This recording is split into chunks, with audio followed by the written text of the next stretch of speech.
obboleewwan kiyya kan viidiyoo kana daawwattan marre bakka jirus akka itti jirus argaatuma jirtan waan hin hojii jiru wajjin jechuun rabbiin subhaanahu wa ta'ala bakki kanansiise waan hedduu kenneefi waan hedduu akka isa haddamu taasise jechuun qilleensi mana baafaddamaa حيوان ودي ربي خلق كنا كل يجون وربي قومي سمي هتاو دجي هتاو لقى هتاو بحر هتاو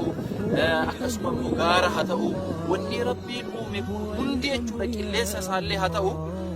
akka itti olaantummaa rahmaan itti hubannu fi rabbiin kana nu taasise jechuudha. Beeka hanga gaafa ilmi namaa haqiiqaadhaan dhugaadhaan qalbii isaarra laa ilaaha illallah jedhutti dachiin kun wanni umrii isii dheeratee maaliif seetan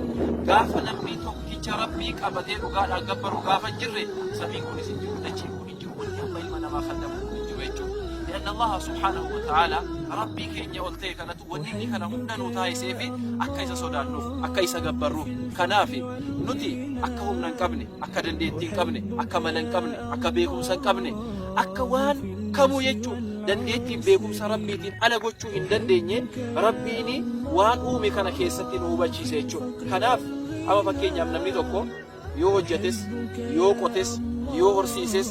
yoo bare yoo barsiises yoo waan tokko hojjechuu danda'e jechuudha sababaaf geessisa malee kan taayisu rabbi wamaa tashaa'uuna illaa an yashaa allahu rabbul aalamiin kanaaf rabbii maal jedhe seetan waa'ee midhaan amma keessa hojii jiru kanaa wajjin laalchisee a'antum tazra'uunahu am nahnu zaari'uun isinmoo nutu facaasee eegasii waan isin lafa buuftan sana tortoree dhabamee ka'ee jennaani kan midhaanitti deebise kan biqilche kan ija godhachiise kan ija akka horatu taayise kan midhaanitti akka jijjiiramu taayise numoo isinii amma laaltanittu gadi fageenyaan hubattaniittu isin yaa ilma namaa nuun jedha rabbii subhaanahu wa ta'ala dhugaadha wallaahi waan kana yoo gadi fageessine ilaalle namni xaafiis haa ta'u baaqilas haa ta'u boqqolloos waan fedhe haa ta'u fideetuma facaasa dachii kana keessatti gatee deema hin tortoraa hin dhabama jechuudha sana booddee dhabama sanarraa eenyutu argamsiisee gara midhaaniitti gara firiitti gara ijaatti eenyutu fidaa jiru allahu subhaanahu wa ta'ala lidha yajibu alayna an nuwahhida allah subhaanahu wa ta'ala wa an nattaqi allah waa hunda keessatti jechuudha